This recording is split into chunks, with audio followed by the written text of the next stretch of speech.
going to have to use the tools of battle. You know, the weapons change over time.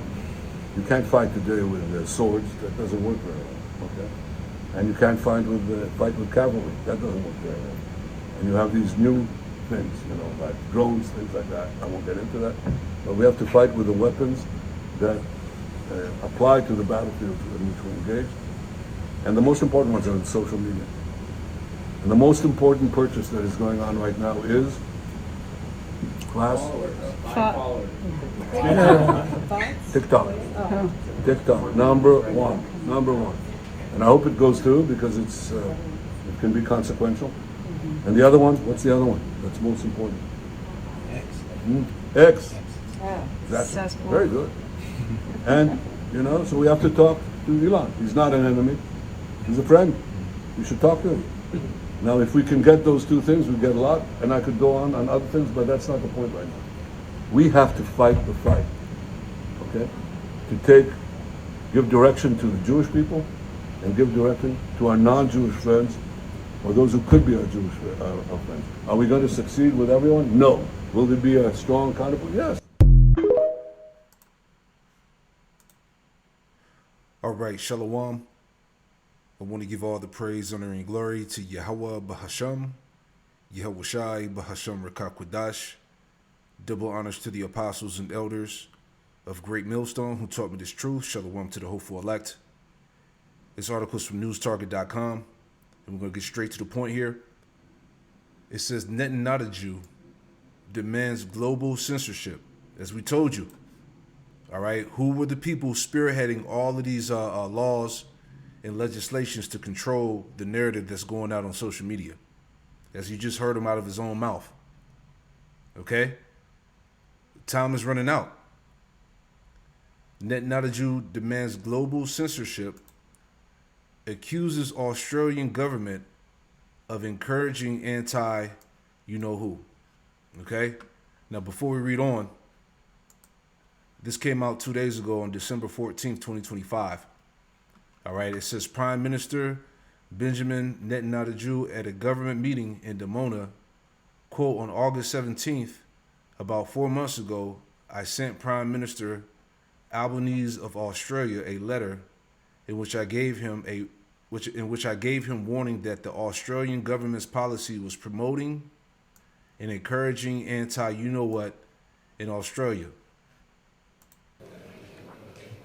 On August 17th, about 4 months ago, I sent Prime Minister Albanese of Australia a letter in which I gave him warning that the Australian government's policy was promoting and encouraging anti-Semitism in Australia. I wrote, your call for a Palestinian state pours fuel on the anti-Semitic fire. It rewards Hamas terrorism. It emboldens those who menace Australian Jews and encourages the Jew hatred now stalking your streets. Anti-Semitism is a cancer. It spreads when leaders stay silent. It retreats when leaders act. I call upon you to replace weakness with action, appeasement with resolve. Instead, Prime Minister, you replaced weakness with weakness and appeasement with more appeasement. Your government did nothing to stop the spread of anti-Semitism in Australia. You did nothing to curb the cancer cells that were growing inside your country. You took no action. You let the disease spread. And the result is the horrific attacks on Jews we saw today. We saw an action of a brave man, turns out a Muslim brave man, and I salute him, that stopped one of these terrorists from killing innocent Jews. But it requires the action of your government, which you're not taking.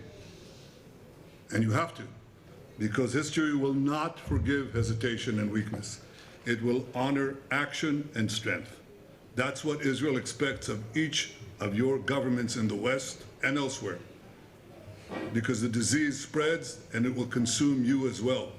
But we are worrying right now about our people, our safety, and we do not remain silent. We fight those who try to annihilate us.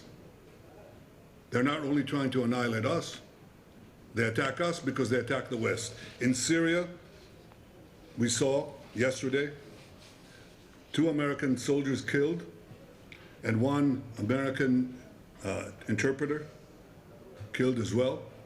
Killed because they represent our common culture. Now, as a result of this, Secretary of War Pete Hegseth said the following. He said, "Let it be known that if you target Americans anywhere in the world, you will spend the rest of your brief, anxious life knowing the United States will hunt you, find you, and ruthlessly kill you." We send our condolences to the people of America, and I want to say that our policy is exactly that policy. That's why those who target Israelis, target our soldiers, try to kill them or try to hurt them and wound them, as happened in Gaza yesterday, we take action.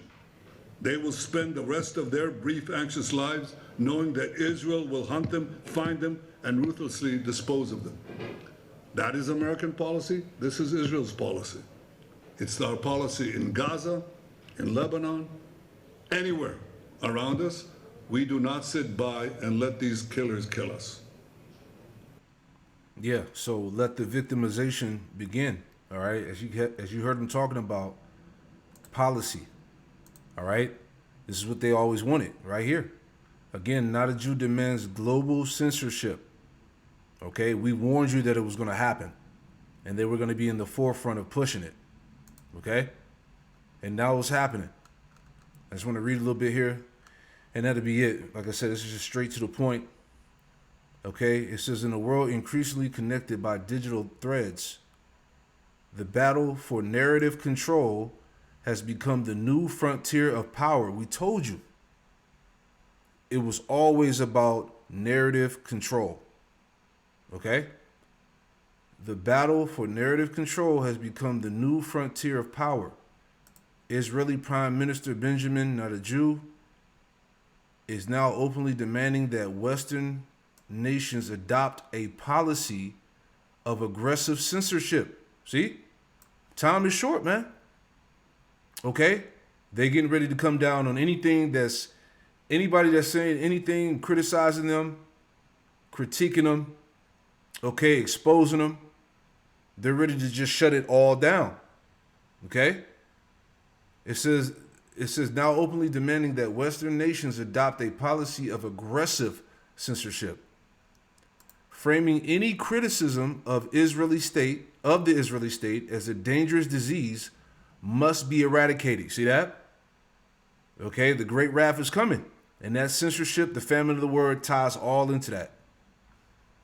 This push for global speech code to police online discourse reveals a concerted effort to shield Israeli policies from scrutiny. See?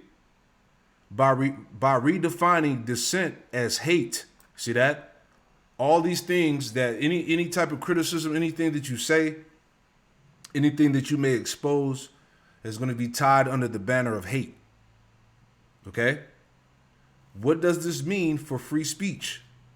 When a foreign leader insists that your government must criminalize certain political viewpoints to satisfy his expectations. Real quick, as we know, Amos 8 and 11, behold, the days come, saith the Lord power, Yahweh Shem Yahushua, that will send a famine in the land, not a famine of bread, nor a thirst for water, but of hearing the words of the Lord, Yahweh Shem Yahushua. And that's what it's all about.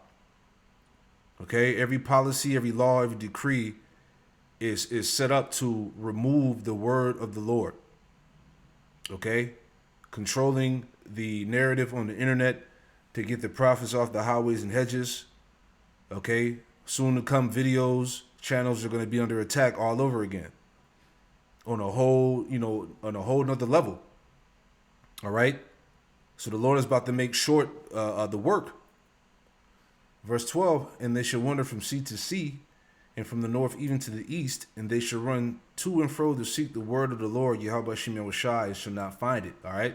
So this is what's going to tie in to this global censorship that's coming. It says, in that day, the fair virgins and the young men faint for thirst. All right? So the famine is on the way. Okay? Let's read a little bit more. Okay, so it says key points. Nadaju directly blamed Australian Prime Minister Anthony Albanese for a violent attack in Sydney, claiming Albanese's support for Palestinian statehood fuels anti-you-know-what. The Israeli leader declared that Israel, quote, expects Western governments to crack down on what it defines as anti-you-know-what, warning that the hesitation is a fatal weakness, all right? So they're getting ready to put pressure on the on these American politicians, you know, to forward, you know, their wants of this crackdown and any criticism on the so-called, you know, small hat state, right?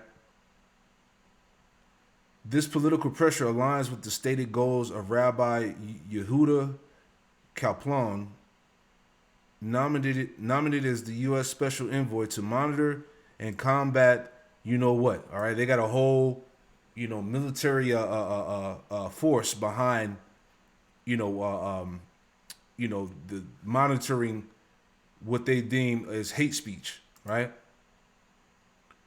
It says who plans to work with social media companies to label and suppress misinformation. All right. It says these developments point to an international strategy to use algorithmic content moderation and broad definitions of hate speech to silence criticism of Israeli military and occupation policies. There you go. Right? Let's see what else we got here. Let's jump down to the point. Here we go. Right?